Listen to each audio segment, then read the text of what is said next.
una nueva posición en Cristo. Y de la posición tiene que derivarse una condición. ¿Ya? El demonio, cuando nos ataca, dice que nosotros debemos evaluarnos desde nuestra condición. El Evangelio dice que nosotros debemos evaluarnos desde nuestra posición.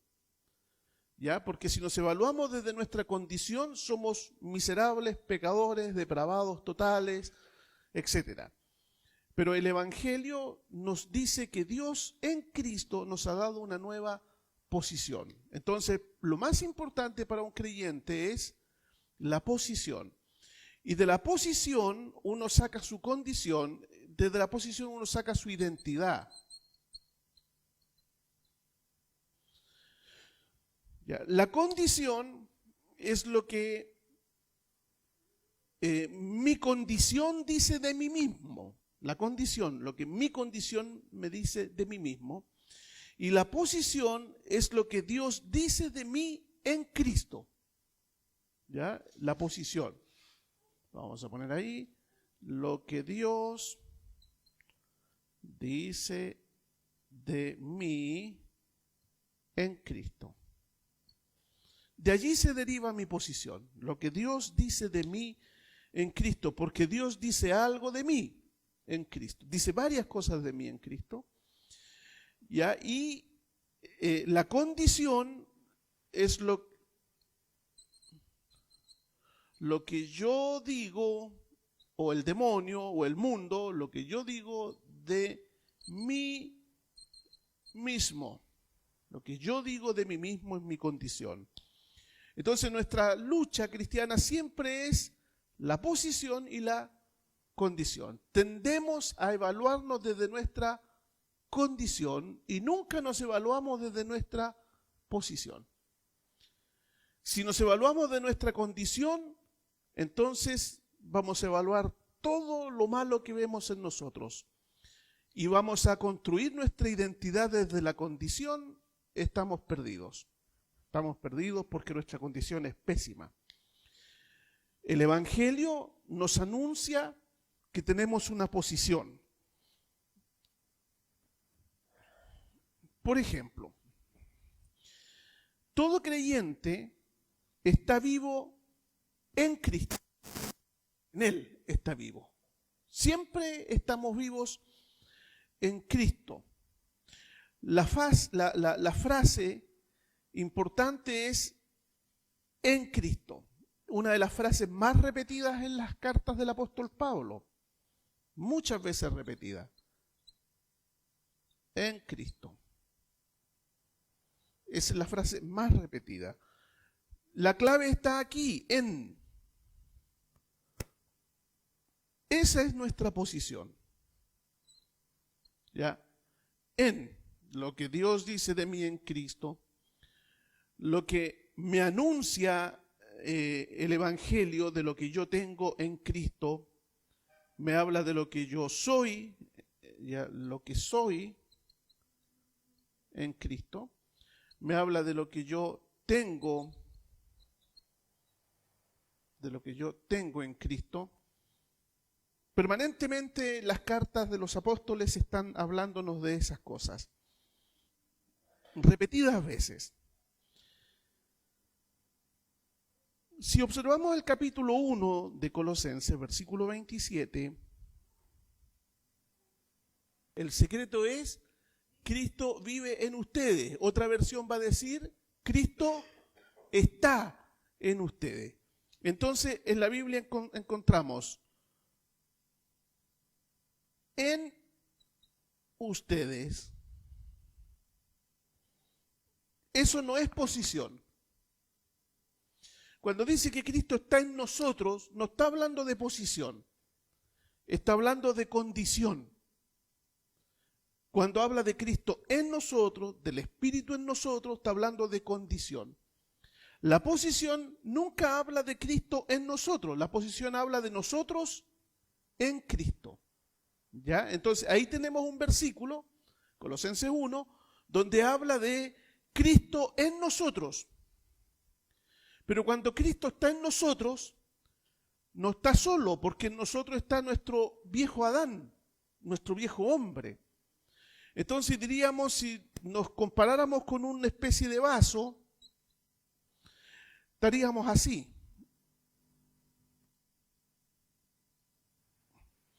Miti, en pecado y una parte pura. Esta es la vieja creación y esta es la nueva creación. Por eso decimos que la santificación es imperfecta en un creyente, porque lo que sucede en nosotros siempre está acompañado de nuestra naturaleza pecaminosa. Entonces, Dios nunca nos declara justo por cómo nosotros nos vemos, porque hay mitad sana y mitad podrida. Mitad sana, que es la vida nueva, y mitad podrida, que es nuestra vida vieja, este Adán que está crucificado en Cristo, no en nosotros. Este Adán que fue condenado en Cristo, no en nosotros. Entonces la salvación siempre está en Cristo, pero en nosotros la santificación es imperfecta. Dios nunca va a declarar justo a este vaso porque es mitad y mitad. Entonces, para declararnos justos y decir que estamos justificados, Dios tiene que vernos en otra parte y nos ve en Cristo. Y en Cristo nos ve perfecto. Entonces, vernos en Cristo es vernos a través de Cristo. Es como mirar desde un cristal hacia afuera. Si el cristal lo ponemos verde, todo para afuera lo vemos verde. Si lo ponemos azul, todo para afuera lo vemos azul. Entonces, Dios nos ve en Cristo, por medio de Cristo, y nos ve justos, no nos ve pecadores. De hecho, dice de nosotros que somos sus hijos amados, ¿ya? Y eso lo dijo de Cristo: este es mi hijo amado en el que yo tengo complacencia. Pero nosotros estamos puestos en él. Entonces el demonio, si hay una doctrina que quiere que no entendamos bien, es en Cristo. Nuestra posición es lo que menos se habla en las congregaciones. Normalmente se habla de nuestra condición. Y por lo tanto, la gente trata de cambiar su condición para ser aceptado por Dios. Pero el Evangelio dice que no hay que cambiar la condición para ser aceptado por Dios, sino que hay que cambiar la posición, es decir, vernos donde Dios nos ve. ¿Dónde Dios nos ve? En Cristo, nuestro sustituto, a quien Él mismo llama el segundo Adán. ¿Por qué lo llama segundo Adán? En el primer Adán, Dios trató con todos nosotros. Cuando Dios expulsa a Adán del huerto, nos expulsa a todos nosotros. Entonces, el segundo Adán es el segundo hombre federal, ¿ya? La segunda cabeza federal o representativa. Entonces, en el pacto de obras, Dios trata con nosotros en Adán. Y en el pacto de gracia, Dios trata con nosotros en Cristo. Siempre es en Adán nos perdimos, en Cristo fuimos. Vamos a Romanos capítulo 5, 18 y 19, por favor. En uno una cosa y en otro otra. En uno la caída, en otro la restauración. En uno la condena, en otro la justificación. Entonces, en Adán y en Cristo. Es muy importante entonces vivir. Uno tiene dos formas de vivir la vida cristiana: desde la condición o desde la posición. Desde la condición uno la vive así, ¿ya? Y desde la posición uno la vive derecho. Desde la condición uno llora los pecados, llora, como una Magdalena. ¿Ya? Desde la posición uno no llora. ¿Ya? Desde la posición uno agradece. Desde la condición uno dice: soy pobre y miserable, tal como dice el catecismo de Heidelberg. Pobre y miserable. Desde la posición dice: soy perfecto. Soy perfecto. Recuerden que cuando Dios justifica a un pecador, lo que dice es que lo examina de acuerdo a la ley y dice: está perfecto. Perfecto. No tiene nada malo. Entonces, nosotros en Cristo somos vistos de manera perfecta, por eso se nos dio la vida eterna. La vida eterna es para los que obedecen la ley. Entonces Cristo obedeció la ley del Padre.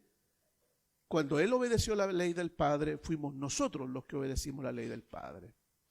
Ya otros predicadores como Lutero, por ejemplo, dijeron, yo viví en Palestina, yo caminé por las tierras polvorientas de Palestina, yo fui crucificado, yo fui sepultado, yo resucité, yo ascendí y yo estoy a la diestra del Padre Todopoderoso. Yo en Cristo, mi sustituto. Lo que hace el sustituto, lo hace el que es sustituido. Yo le doy, cuando se da el poder notarial sobre alguien, mi mamá cuando ya no podía irse a pagar, me dio un poder notarial. Entonces yo me iba a pagar a nombre de mi mamá. Y se me entregaba el dinero, ¿por qué? Porque yo era su representante. ¿Ve? Entonces, si yo sacaba el dinero del banco, el sueldo de mi mamá, su jubilación, para el banco era ella quien lo había retirado, porque había dado el poder. Lo mismo pasa en la redención. En la redención Dios le da el poder a Cristo para que en Cristo se trate toda la problemática humana. La deuda que tiene hay que cancelarla y la justicia que al hombre le falta para darle la vida eterna, tú tienes que proveerla. Todo eso sucede en Cristo, en la posición. ¿Ya? En la condición siempre es vulnerable, porque es como este vaso que por una parte está sucio y por otra está limpio. Entonces, ¿desde dónde ora uno? Uno ora normalmente desde la posición. Vengo a ti en el nombre de Cristo. ¿Ya? ¿Por qué? Porque vengo a ti, o yo le digo al Señor a veces, ya cuando estoy muy cargado de pecado, le digo, Señor, yo reconozco mi condición de pecador, pero también reconozco mi posición que tú me has dado en Cristo. Yo me refugio detrás de la roca que tú me has dado. Esa roca es Cristo, me escondo tras de Él para que tu ira no me destruya. Me escondo detrás del crucificado y en Él tengo perdón de pecados y vida eterna.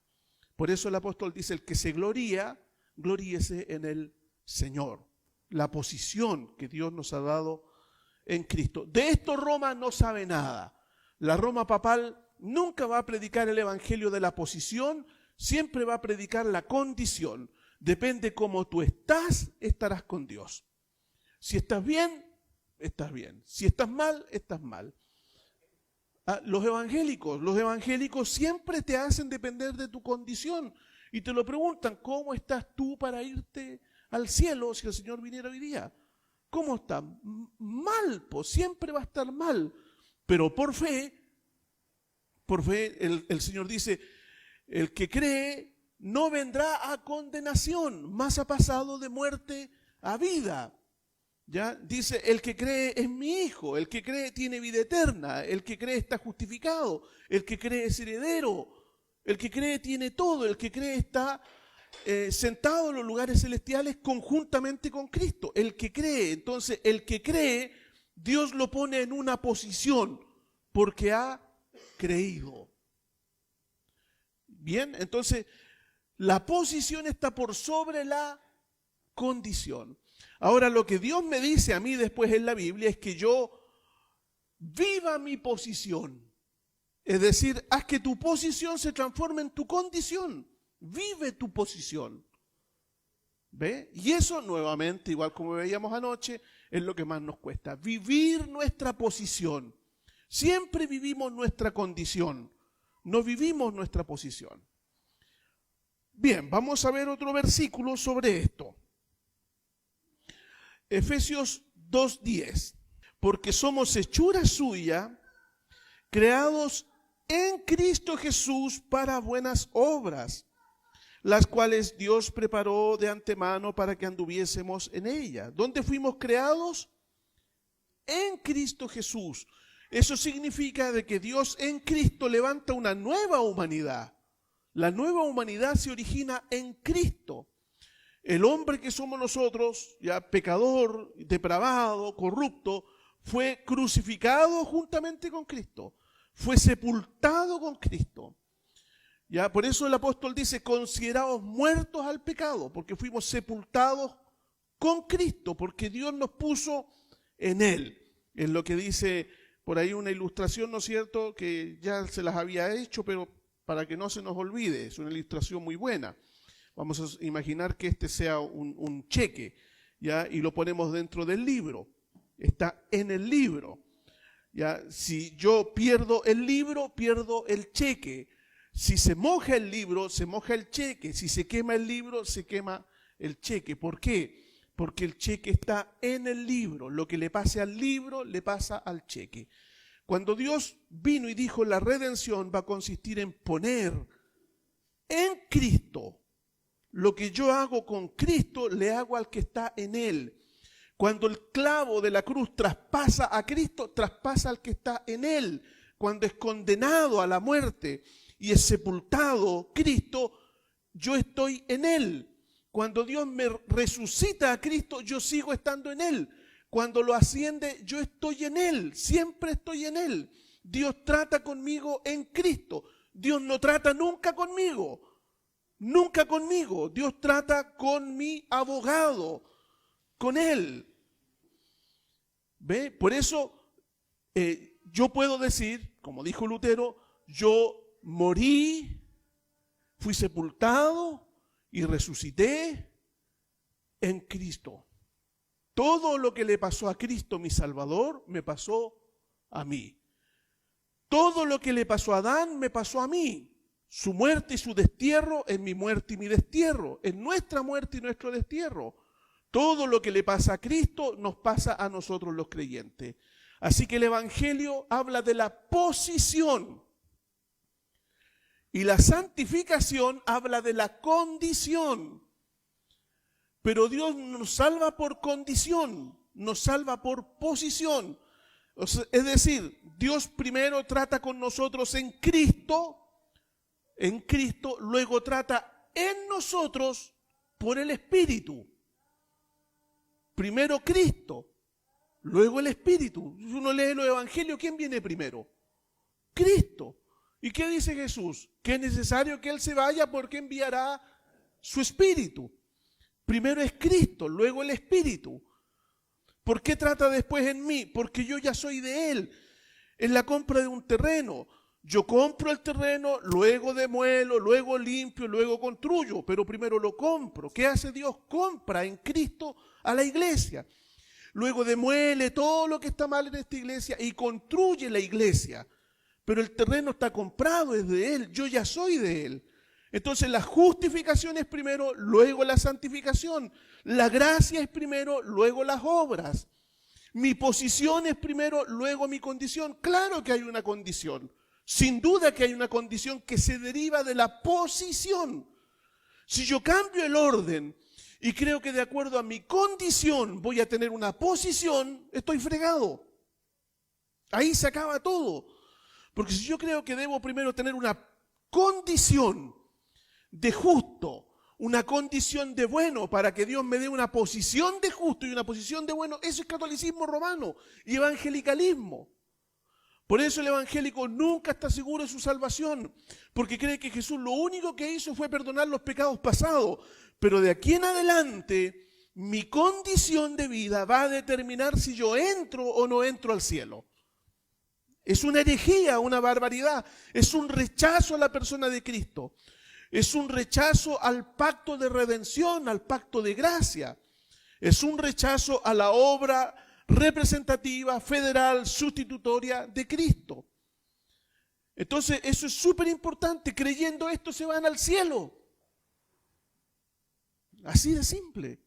Usted cree esto y va al cielo. Y Dios mandó a sus pastores para que la gente vaya al cielo. Pero para ir al cielo hay que ponerlo en Cristo. Como para salvarse del diluvio había que ponerlo en el arca. Cristo es nuestra arca y el que entre en Él será salvo. Absolutamente salvo. Entonces Dios, ¿a quién le dice? ¿A quién le dice salva al mundo? Se lo dice a su Hijo. Anda a buscar a los que se perdieron. Y Él lo dice. Yo he venido a buscar lo que se había perdido. Es Él el Salvador.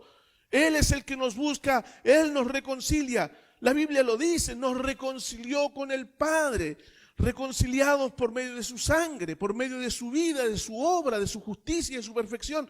Él nos reconcilió. Nosotros no nos reconciliamos con Dios, fuimos reconciliados con Él por medio de la muerte de su Hijo. Dios trató todo en Cristo, nada en nosotros, todo en Cristo.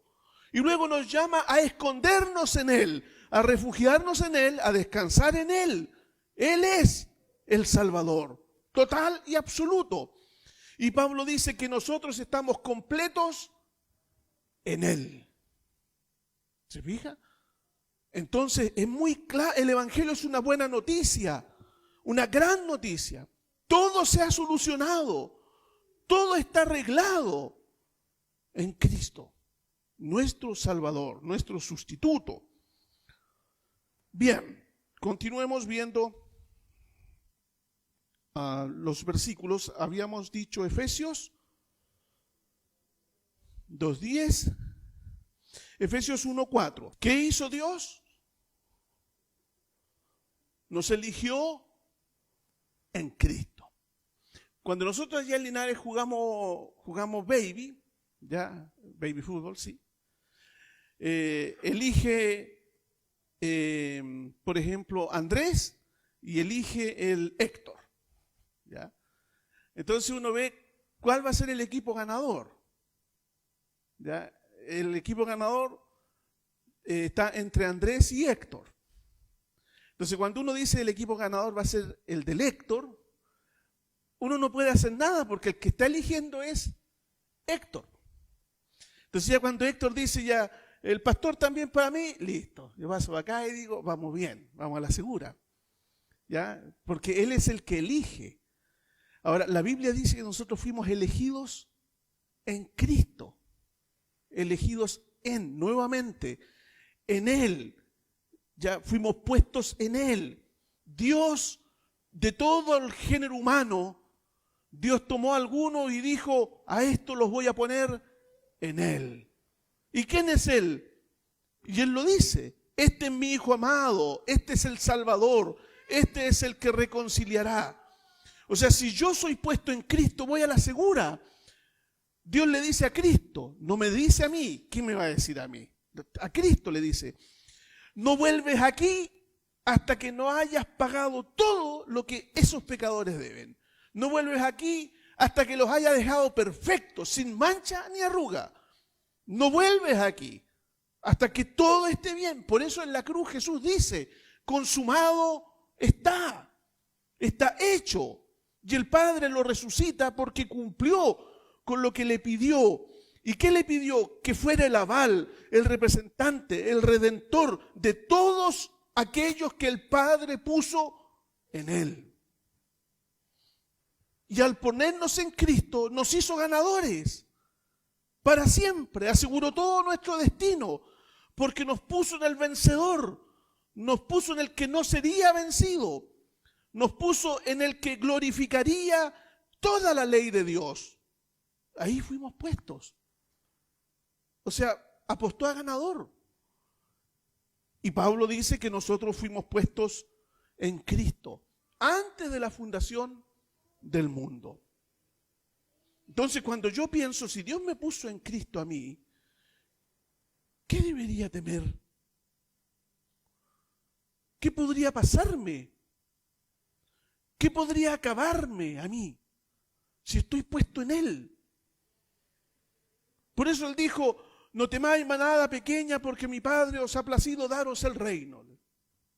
No tengan miedo. No temáis a los que matan el cuerpo, mas el alma no pueden matar. No temáis. No temáis manada pequeña. Mi Padre os ha dado el reino. Donde yo estoy, ustedes también estarán. Voy pues a preparar lugar para vosotros. No para el mundo, para vosotros. Y le pondrás por nombre Jesús porque Él salvará a su pueblo de sus pecados. A su pueblo. Dice que derramó su sangre por su iglesia y que ha venido a redimir a su esposa. Lo mismo, el llamamiento eficaz que Dios provoca en un hombre que Él llame Cae el llamamiento eficaz sobre el corazón de 3, 4, 5 de los 500 que hay. Pero los 500 que estaban ahí vieron el destello. Lo vieron, pero no les cambió la vida. Y luego Dios los condenará porque ellos vieron el destello. Tú sabías lo que yo hice por ti. Entonces, que Dios nos haya puesto en Cristo cambió toda nuestra vida. Nos dio una identidad de lo que yo soy, de lo que yo valgo. No en mi condición, sino por la gracia. Dios vació el cielo para comprarme a mí, esclavo del pecado. Vació el cielo, dio el tesoro más grande que existía allá, su Hijo, la perla de gran precio, la entregó como pago por mi redención. ¿Cómo debería vivir yo con Cristo mi Redentor? Debería vivir fielmente todos los días de mi vida. Siempre. Solus Christus. Él debería ser el centro de toda mi devoción, de todo mi servicio. Donde quiera que vaya, exaltaré su nombre, lo glorificaré. Quien siempre rechace a ese Redentor ha cometido el pecado imperdonable. No será perdonado ni en esta vida, ni en la venidera. Eso éramos nosotros, en condición. Pero luego Dios nos dio una posición para que seáis llamados hijos de Dios. Dice. Cuando dice eso, para que seáis llamados, es que no lo éramos. Es que por decreto divino, es que por adopción, es porque ante el tribunal, en un papeleo legal, Él firmó para que yo sea llamado hijo de Dios. Y no solamente me dio su apellido, me dio su herencia. Me dio la herencia de Él. Me dio la herencia de su Hijo Jesucristo. O sea, ¿cómo entender el amor de Dios? ¿A qué nivel me ha amado? ¿Cómo puede amarme tanto alguien tan extraordinario, tan grande? Me ha llamado hijo. El diablo tratará de destruirme hablándome de mi condición, de mi apellido, de mi historia familiar. Pero hay un lugar donde no podrá derribarme, que es mi posición que yo tengo por gracia en Cristo y que mi Padre me adoptó en Él para que tenga vida eterna con Él. Eso es el Evangelio. Y ese Evangelio debe tener un impacto en mi conducta, en mi percepción de mí mismo, en lo que yo soy. Yo no valgo por lo que tengo, ni por lo que me pongo, ni por lo que ando. Yo ya no puedo ser más valioso. Mi precio ha vaciado el cielo. Valgo la sangre de Cristo, de Dios que se hizo hombre por mí. Es como el padre que sale a buscar al hijo pródigo y lo abraza y lo viste y hace una fiesta por él. Jesús dice que cuando encontró su oveja perdida hubo fiesta en el cielo. ¿Cómo puede haber fiesta en el cielo por un desgraciado pecador? ¿Cómo? ¿Cómo puede ser que un sujeto tan perverso y malvado sea conocido como amigo, que al ingresar venga una cantidad de ángeles a buscarlo, que te abracen como que te hubieran conocido toda la vida, que te lleven contentos, que en el palacio se hagan sonar las trompetas cuando tú ingreses y que esté el rey parado en su trono para abrazarte porque eres su hijo y digas ante todo: este mi hijo se había perdido pero ha sido hallado. Hacer fiesta por él. Yo creo que no somos capaces de mencionar quiénes somos nosotros en Cristo. Y por eso andamos dependiendo de tonteras y de cuestiones absurdas, tratando de encontrar valor en las cuestiones mundanas, humanas, terrenales, que perecen. que no llevaremos nada de lo que vamos a tener. Ni una moneda de 10 pesos se va a ir con nosotros. Y uno dice, caramba, hay serios problemas con la identidad de los creyentes.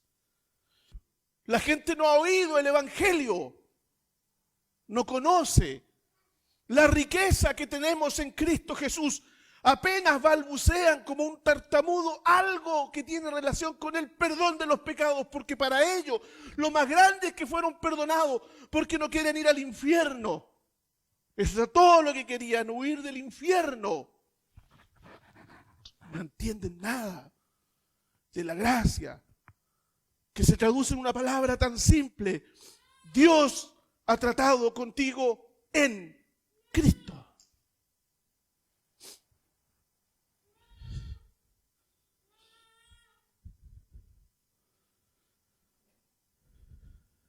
Veamos la primera carta de Pedro, capítulo 5, versículo 10.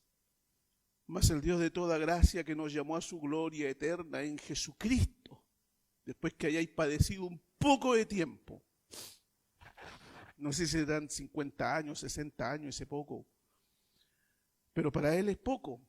Después que hayáis padecido un poco de tiempo, Él mismo os perfeccione, afirme, fortalezca y establezca. A Él sea la gloria y el imperio por los siglos de los siglos. Amén. ¿A quién? Al Dios de toda gracia, que nos llamó a su gloria eterna en Jesucristo. No fue en nuestras obras, no fue en nuestra condición, es en Él. Todo el Evangelio se resume en Él. Romanos 8, 1 y 2. Ahora pues ninguna condenación hay para los que están en Cristo. En Cristo, el refugio seguro. Todo eso es en Cristo. Cada etapa de nuestra vida es en Cristo. Toda bendición espiritual. Efesios 1:3.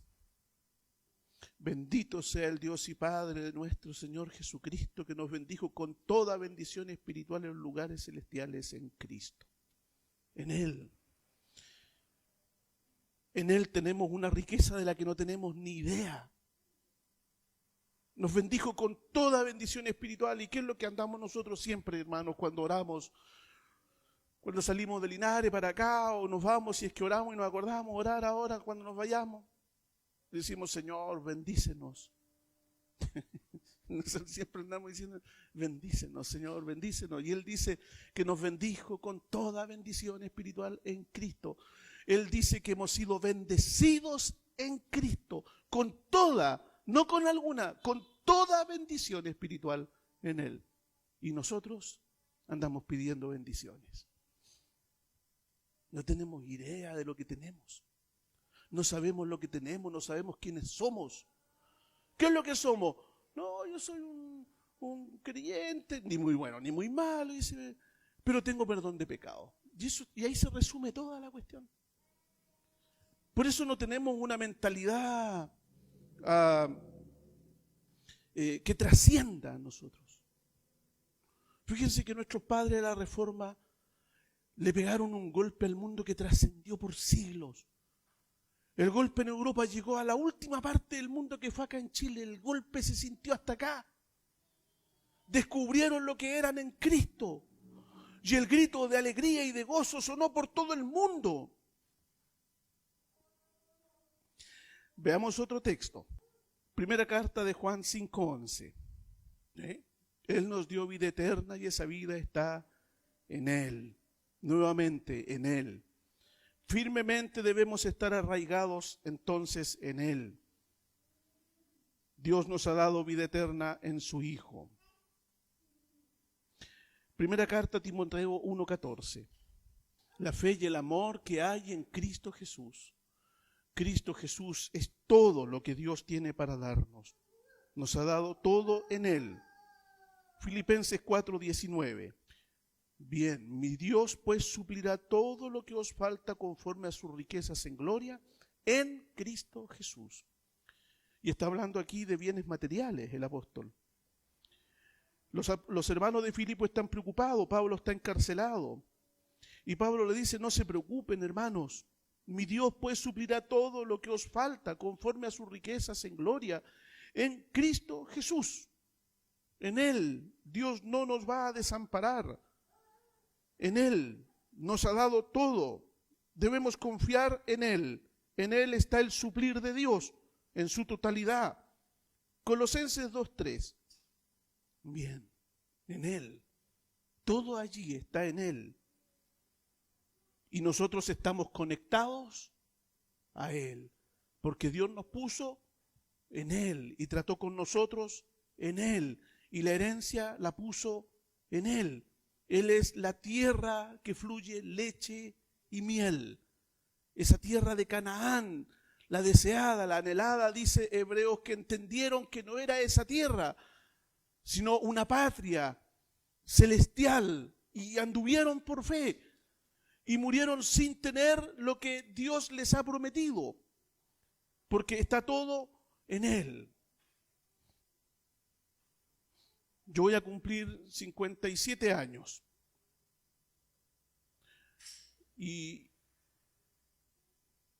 les prometo que en estos últimos años, tal vez los últimos 4 o 5 años, yo le digo al Señor, no sé en qué momento me perdí. Y le digo, no sé en qué momento me perdí. ¿Cómo puedo haberme perdido tanto?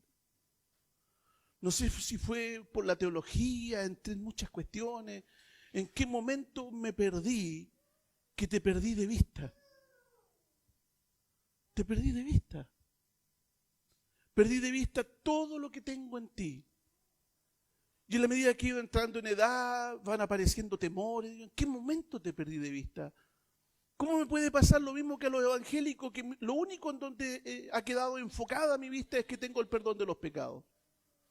Sabiendo todo lo que yo sé de ti y todo lo que tengo en ti, ¿en qué momento me perdí de vista? Te perdí de vista. ¿En qué momento me perdí yo? Y trato de volver, trato de retornar, porque allí está la fuerza.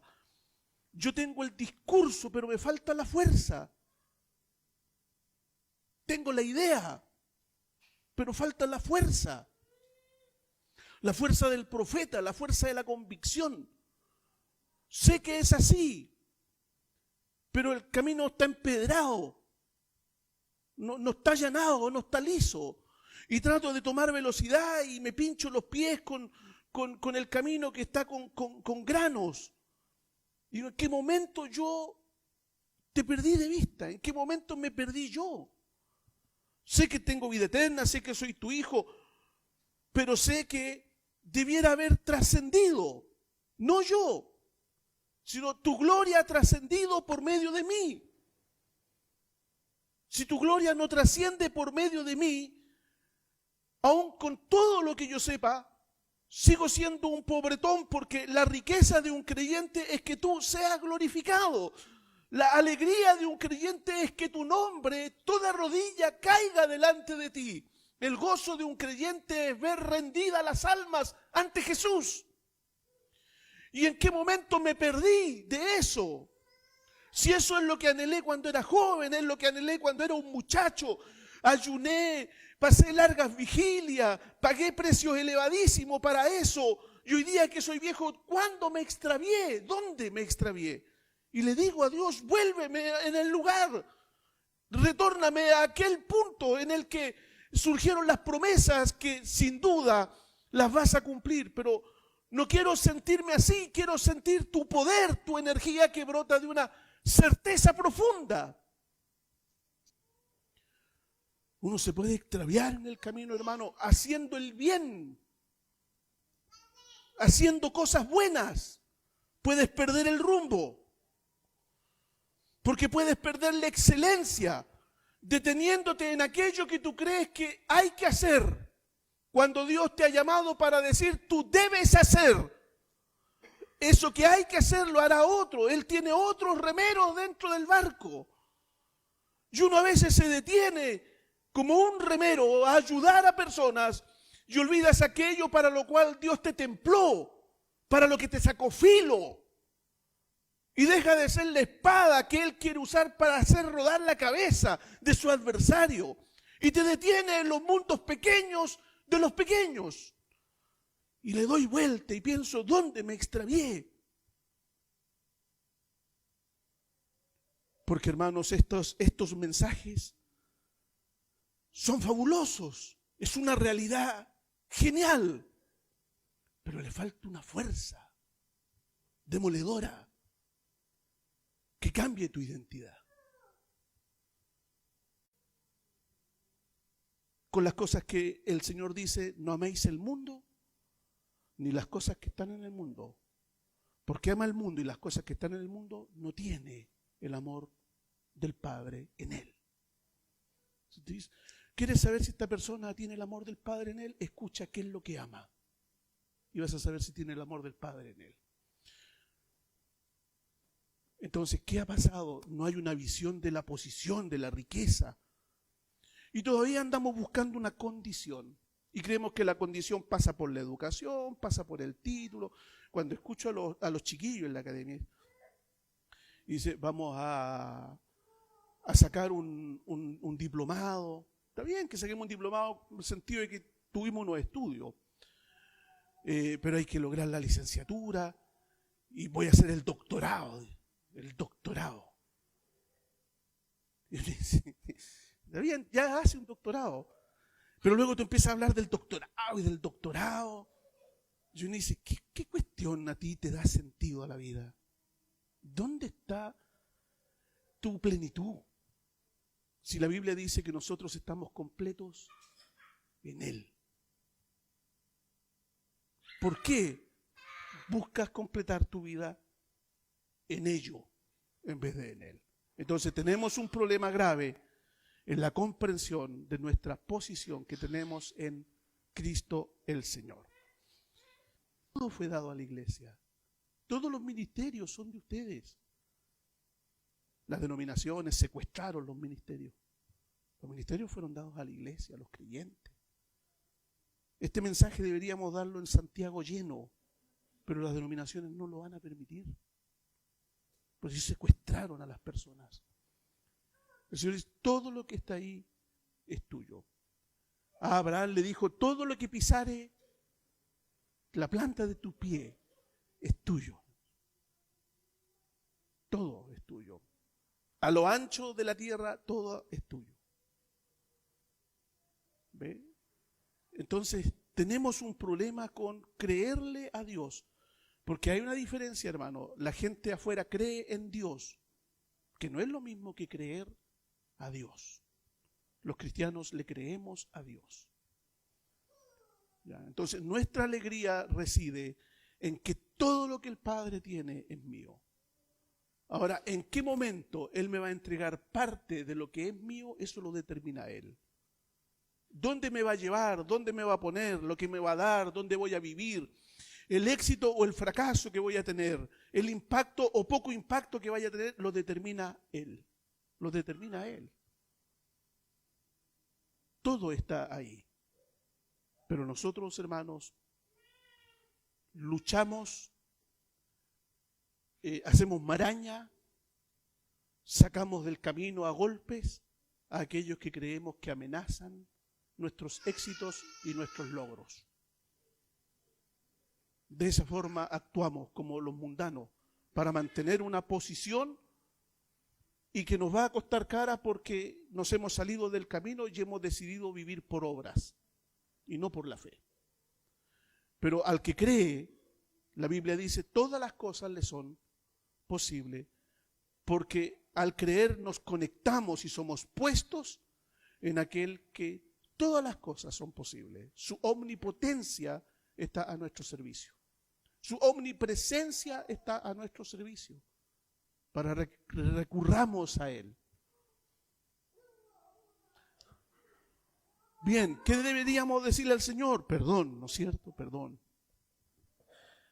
Que abra nuestros ojos para que podamos hallar satisfacción total en Él. Muy bien, oremos. Muchas gracias por este nuevo día que nos has dado, por haber estado juntos este último día acá en Santiago con nuestros hermanos. Te damos gracias por tu amor. de ese amor en el que, sinceramente, Padre, uno lo tartamudea solamente. Lo tartamudea, tenemos un destello de ese amor. Pero nos falta luz.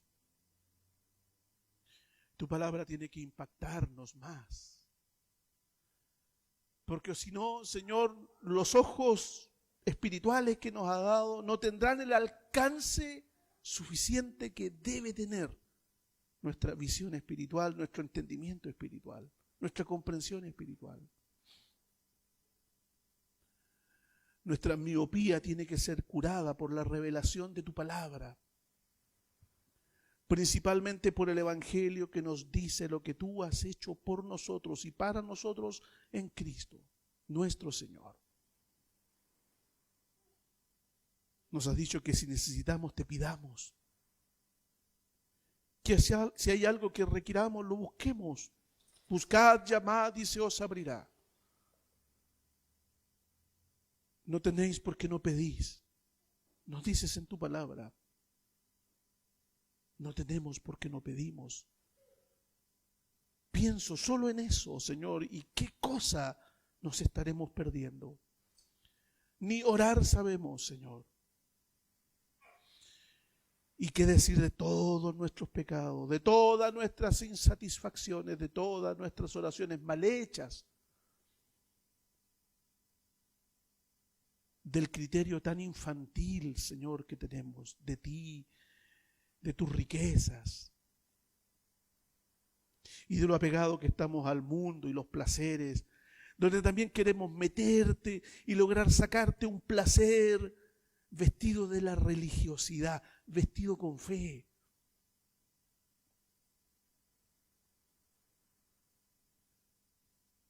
A estas alturas, Señor,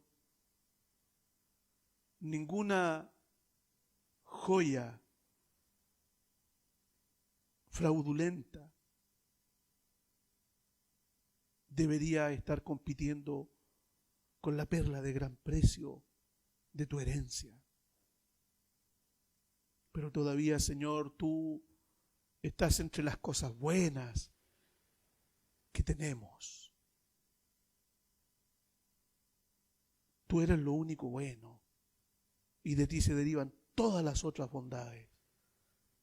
Tú se lo dijiste a Pedro, no hay nadie que haya dejado todo para seguirme, que no reciba más en esta vida y en el venidero. Y hablaste que esas cosas eran las añadiduras. El placer de darnos placer es extraordinario de parte tuya. Pero el cómo perdemos el camino, Señor, y hacemos del placer un Dios. Perdónanos. Uno puede hacer hasta del ministerio un Dios, Señor. Del pastorado, de una posición eclesiástica un Dios. Uno puede amar más el trabajo para ti que a ti mismo. Así, de mal, de grave, de distorsionado puede estar uno, Señor. Te pido perdón.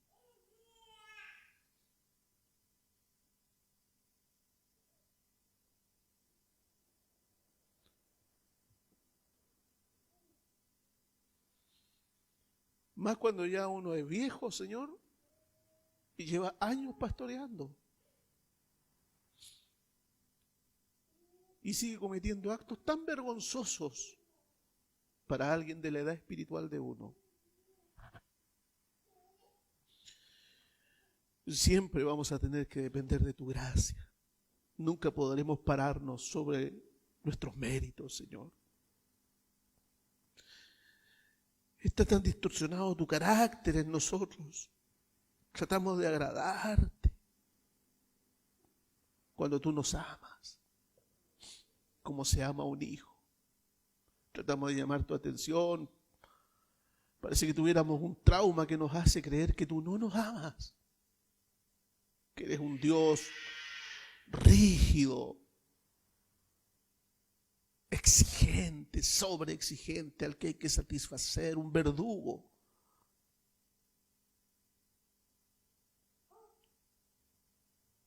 Si tuvieras corazón, estaría tan lastimado por la forma en que somos, Señor. Eres tan extraordinario que hasta superas eso, porque tú no tienes corazón de esa clase. Eres perfecto, nada te falta. No aumentamos tu gozo ni tu alegría, aún con las gracias de niño que te hacemos.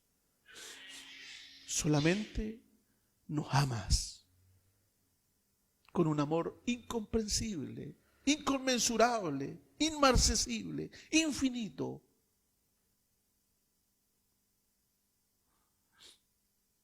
Te doy muchas gracias. No te voy a decir más cosas porque hasta con esas las embarro. A muchas palabras, mucho pecado, Señor.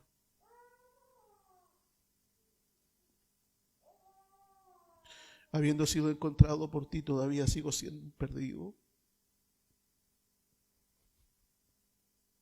Tan grande es nuestra oscuridad, tan profunda es nuestra perdición.